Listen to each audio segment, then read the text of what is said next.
oral, intravenosa, sublingual e retal em termos de biodisponibilidade. Tem de biodisponibilidade, aí a gente pode ter a via intravenosa é altamente biodisponível. Ela está internamente sendo 100% reabsorvida. Apresenta um efeito imediato, pois a destruição é evitada. Por sua vez, a via oral apresenta uma menor biodisponibilidade, tendo em vista que o fármaco é drenado pelas veias drenado pelas veias mesentéricas e desemboca no sistema pulmonar. Dessa forma, tudo que passa pelo intestino chega ao fígado, podendo ser metabolizado. Existem diferentes formas de liberação farmacêuticas por via administrativa oral, podendo variar a biodisponibilidade, considerando a extensão e velocidade que o fármaco chega à circulação sistêmica. O que eu quis dizer com as formas de liberação farmacêutica? Semana seguinte, pessoal? Enfim, teve uma aula que a professora falou sobre as diferentes cápsulas. Que existia a cápsula comum, a cápsula com nanopartículas, que evita a absorção, e também as cápsulas com microesferas, que você tem a liberação gradativa. E pelo menos eu acho que isso afeta um pouco a biodisponibilidade, né? E agora, Gustavo vai falar de 2 minutos. Então, peraí, a gente falou, comparando-se. Você falou ele vai falar as outras vezes, tá? Mas na via oral, claro, ela falou os principais fatores que vão influenciar essa biodisponibilidade, que é o metabolismo de primeira passagem e a solubilidade, né, da substância ao ser ingerido. Mas, obviamente, tem outros fatores que vão influenciar também, né? A lipossolubilidade, o esvaziamento gástrico, enfim, um monte de coisas, mas as principais são realmente essas que ela falou. Em relação à continuação da questão, a via sublingual absorvida pelas mucosas desenvolve também a cava superior, evitando o efeito de primeira passagem hepático, que é a metabolização do fígado, com a participação daquelas enzimas da família C. E evitando uma absorção mais rápida que a via oral, a reflexão da biodisponibilidade. Com isso, entende-se que eles apresentam uma disponibilidade alta. Eu acho que é uma biodisponibilidade mais alta que a via oral, mas ainda assim é mais baixa que a intravenosa, né? Então, tem um trade-off aí da sublingual em relação à oral. A sublingual não tem efeito de primeira passagem, a oral tem. Porém, a via oral, a superfície de absorção intestinal é infinitamente maior do que a sublingual. Então, dependendo da substância, né? Nem todas têm efeito de primeira passagem, por exemplo, também, né?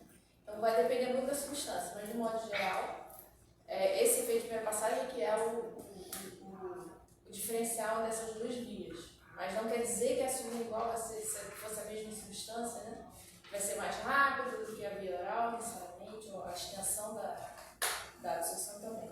Tá? Mas tem substâncias que, por exemplo, se você engolir, não tem efeito algum. O efeito de primeira passagem é tão brutal que a substância deixa de ter efeito. Enquanto que na via sublingual ela vai ter. Então, na via sublingual, né, muitas vezes você fica com a substância ali, em geral líquido, e aí você acaba engolindo também. Né? Então, tem um pouco de mistura das duas coisas, né? Então, um pouco mais complexo. Mas a questão do efeito de primeira passagem, que é o diferencial, até na figurinha está bem claro aqui, né? Que na via oral tem o fígado ali no meio, né? E na via sublingual não tem, né? Chega direto na circulação. Mas a superfície de absorção é muito menor. Então. O que mais? Por fim, tem a via intraretal, né? O reto é drenado pelas veias mesentéricas e pelas veias hemorroidais. E fármacos aplicados pelo reto, cerca de aproximadamente 50%, ele chega a ter contato no fígado, ele chega a ser levado pelo fígado e sofre efeito de primeira passagem, e 50% é levado direto para a circulação sistêmica. Por passar pelo fígado, caso sofra efeito de primeira passagem hepática, sendo um fármaco que pode ser atenuado, e logo ele apresenta uma disponibilidade mais alta que a via oral, mas mais baixa que a via intravenosa sublingual. Eu vi que o pessoal teve gente que escreveu 1/3, cerca de 1/3 passa por primeira passagem, ou metade, acho que depende da fonte. Vocês estudaram, né? Eu aceitei as duas respostas. E também depende da profundidade. Também isso pode influenciar, né? Na verdade é um pouco variável essa questão, né? Do efeito de primeira passagem ali pela via retal. Existe uma certa variabilidade nessa absorção, justamente porque tem, né, se encontra a anatomia não são 100% iguais, a profundidade que o medicamento é inserido também pode variar, assim por diante. Beleza? Alguma dúvida? E a ver quais são as vantagens e desvantagens da teletransdérmica em comparação com a oral ou vídeos parentais? Parenterais. Como vantagem, a gente pode citar que ela evita o metabolismo de primeira passagem, hepática, comparado com a via oral, que só ocorre. Tem uma liberação lenta e constante, o que mantém nossos níveis plasmáticos estáveis e também pode reduzir flutuações. A questão também que dá maior adesão ao paciente, e é uma via não invasiva e também não indolor. Então seria um conforto um pouco maior para o paciente. Como desvantagem, eu acho que a gente pode falar sobre a absorção lenta e variável dependendo da região da pele, tipo temperatura, o fluxo sanguíneo local ou a espessura da epiderme, a ação de fármacos lipossolúveis de baixo peso molecular, se conseguem atravessar ou não essa camada da pele, a irritação, a alergia, cutânea dos pacientes, porque isso pode ocorrer, não é indicado para emergência, e também tem um custo um pouquinho maior, né, porque se a gente for comparar com o primeiro órgão tipo. E a dose limitada, se a gente está precisando de um fármaco de alta concentração, não seria o mais indicado. Tá. Então, um ponto aí para reforçar é a questão da lipossolubilidade, né? Então, uma substância hidrossolúvel não poderia ser, ou teria que ter uma emulsificação especial para ser aplicada por essa via transdérmica, né? Pensa aí, qual substância que vocês sabem que é administrada por essa via? Marília, Oi? enfilou aí no. Tem um só. Presta rapidinho? Presta. Mas esse depois que já falou que era. Tá, A gente pega lá. Vacina transdérmica? É hormônio, né? Por exemplo, qual? Anticoncepcional, Ou reposição. reposição hormonal, o que mais? Adesivo de nicotina. Então, a gente está falando de todas as substâncias super lipossolúveis. Os hormônios, então, agem em receptores intracelulares, né? Nitidamente, atravessam membranas muito bem. Mais algum exemplo? Vocês lembram? Alguém já botou aqueles adesivos para dor? Aí você falou assim, é uma via indolor. Não chega a doer, mas dá aquela esquentadinha, né? Então ali, em geral, eles têm capsaicina, que é uma substância que está na pimenta de malagueta. E aí essa capsaicina estimula os neurônios sensoriais da dor, a tal ponto que eles ficam dessensibilizados. E aí você tem analgesia. Na verdade, ele meio que provoca uma dor, entre aspas. Alguém já colocou, eu já usei ano passado uma pomada de capsaicina. Aí é esquisito, né? Você bota um pouquinho, aí você dá um calorzinho, você bota um pouquinho mais, já dá um... né? Então, às vezes, até você tem que aplicar sob anestesia, porque esse efeito analgésico é interessante, mas a anestesia não dura, mas o efeito analgésico dura. Enfim, delirando aqui. Então, tem vários exemplos de substâncias, elas são todas muito lipossolúveis, né? Para funcionar por essa via. Então, comparação com a via oral, a vantagem você falou. Vantagem no caso da oral? Evita o metabolismo de primeira passagem. Sim.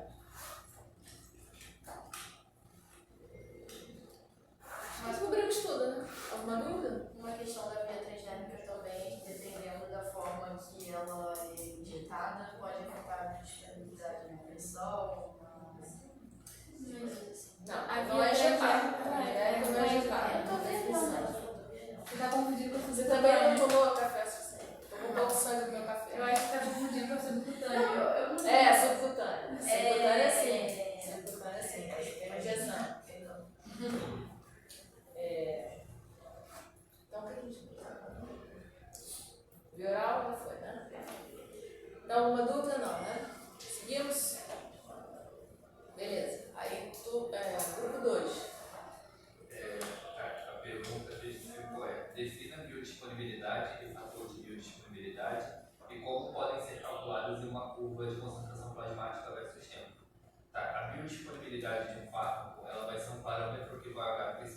extensão e para a velocidade com que esse fármaco chega na circulação sistêmica. O fator de biodisponibilidade, ele quantifica a quantidade desse fármaco que atinge a circulação sistêmica de maneira inalterada, né? Não metabolizada. E o fator de biodisponibilidade, ele na verdade é o fator da extensão. Então ele é um dos parâmetros que é olhado para você falar de biodisponibilidade. E a maneira como isso é calculado em um gráfico de concentração plasmática versus o tempo o fator de biodisponibilidade, ele vai ser igual à área debaixo da curva desse gráfico, e a velocidade você vai calcular utilizando principalmente os parâmetros de concentração máxima, ou seja, o pico de concentração que esse fármaco atinge, né, dentro desse gráfico, e o tempo relativo a essa concentração. Então você pega a concentração máxima e o tempo máximo relativo a essa concentração para você poder calcular a velocidade. E aí você tem a disponibilidade, a biodisponibilidade desse fármaco utilizando esses dois fatores. Perfeito. É isso aí. Dúvidas? Então, um ponto importante para reforçar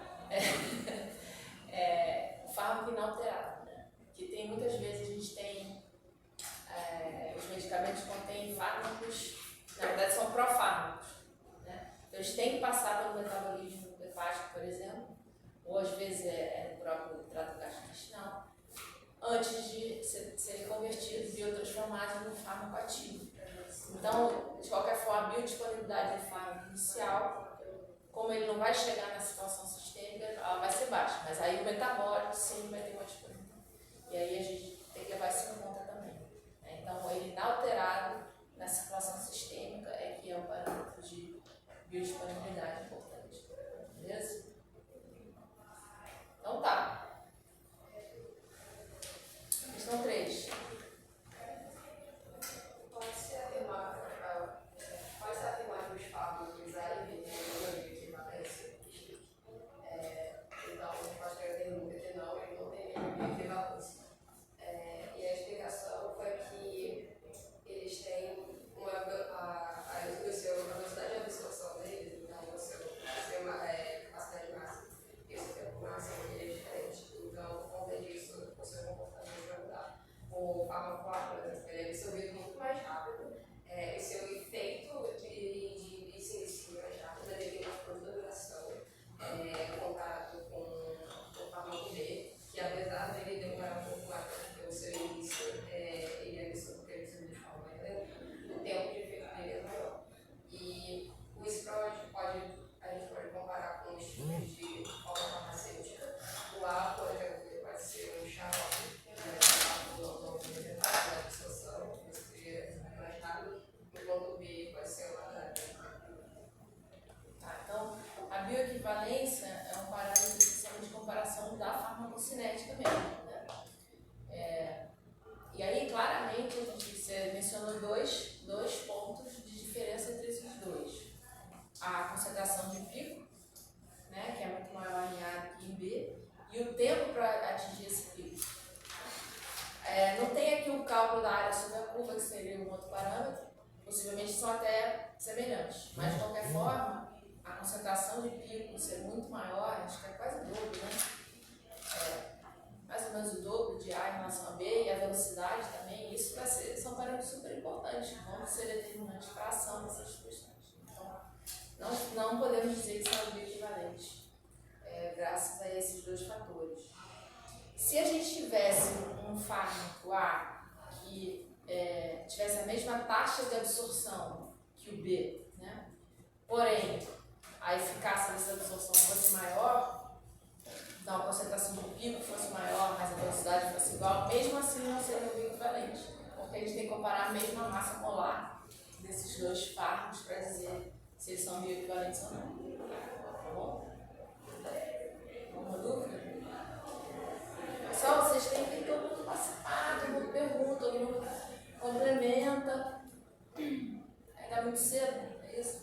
Apesar de você pontuou a questão da área sobre curva, quando eu respondi essa questão, eu mencionei a área sobre curva, apesar de não ter clicado, poderia ser mencionado. Podia, acho que pode ser bem semelhante, inclusive, mas talvez não seja igual. Mas não tem essa informação, a gente não tem como a gente calcular, olhando assim. Mas possivelmente são iguais. Beleza.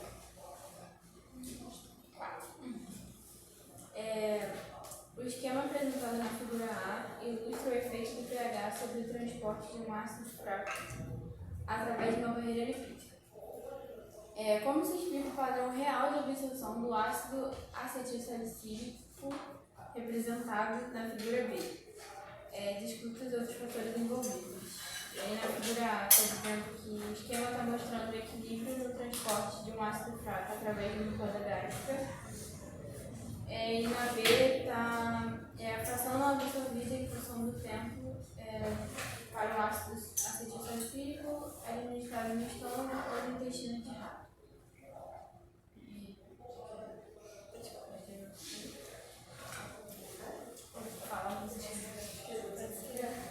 A gente discutiu que, segundo a figura A, o ácido fraco, ele no estômago se encontra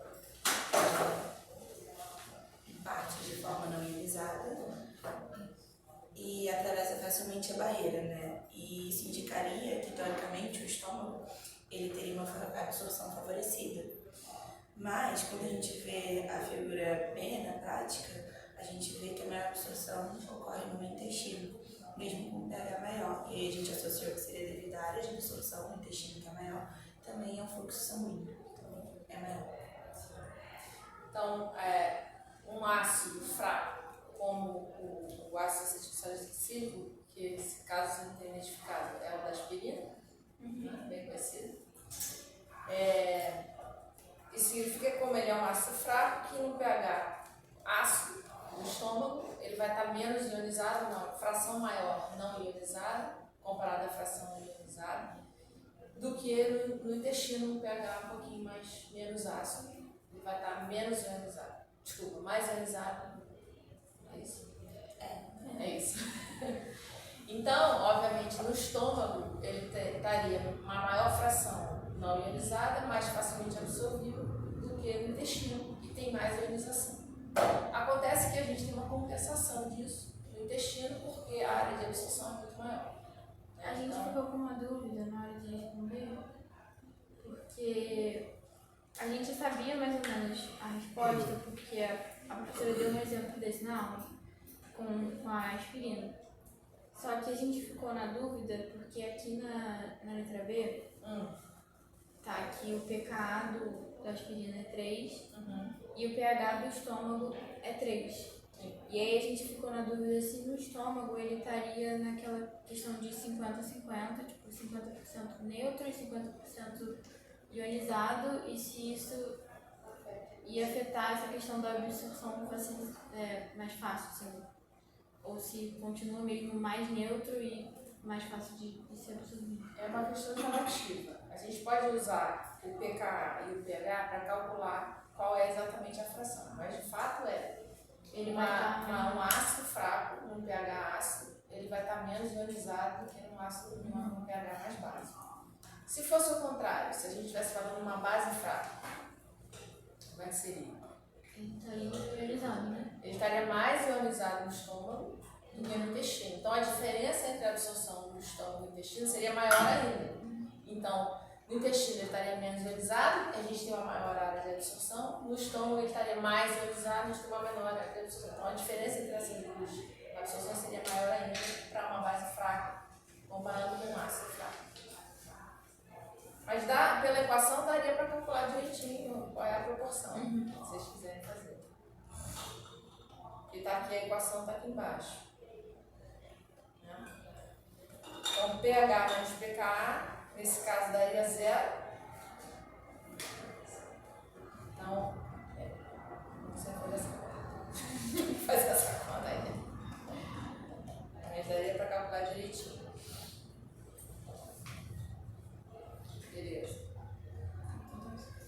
No exemplo da letra A, a gente percebe pH do plasma, 7,4, e do suco gástrico, nesse caso, 1,4. Então, a gente tem uma diferença de 6 unidades logarítmicas entre esses dois pHs, né? Então, a gente tem uma diferença de 1 milhão de vezes, né, a quantidade de não ionizado em relação ao ionizado. Então, pequenas diferenças de pH, tem que sempre lembrar que é uma escala logarítmica. Pequenas diferenças de pH fazem muita diferença. Nesse caso aqui é dramático. Alguma dúvida? Mais? Não? Então o grupo 5 quer pegar lá para a gente.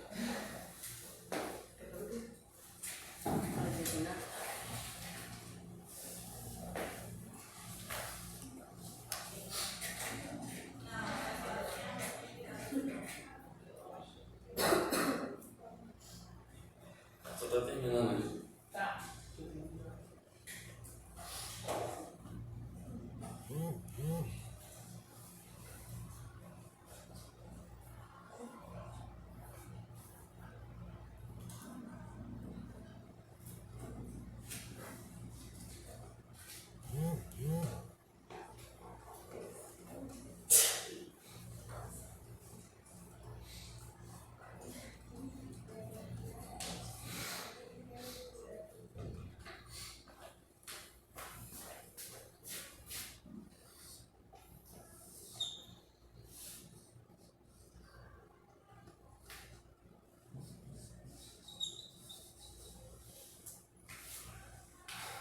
Bom, pode começar? Você não queria a questão? Vai. Questão. Pode. Você quer ler? Vou estar escrevendo os gráficos. Ou vai estar escrevendo. Deixa eu pegar devagar. Ali. Questão 5. Discuta a influência do tempo e do esvaziamento gástrico no processo de absorção. Considerando o exemplo do experimento da figura, que está abaixo, para responder ele arejando. Arejando do lado da figura. Bom, na questão tem um fármaco, eu não vou lembrar muito bem qual é o nome. Acetaminofeno. Vocês conhecem? Tilenol? É paracetamol ou acetaminofeno. E, bom, aí tem primeiro uma curva que eu queria mostrar, que é a concentração, na verdade a curva normal, né, sem nenhum cofator. E nessa questão tem dois, né? Tem um otimizante de absorção e tem um retardante, né? E o que acontece? Quando a gente tem um retardante de absorção no estômago, tem a curva é menor, né? E quando você tem um otimizante de esvaziamento gástrico, tem uma curva que é maior. A gente consegue ver aí na questão. E aí o que está acontecendo?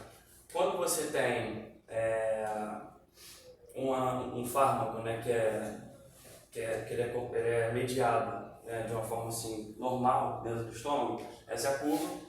Quando você tem um retardante, a curva é menor, um otimizante tem uma curva maior. O que isso quer dizer? A professora explicou pra gente que tem a área sobre a curva, né?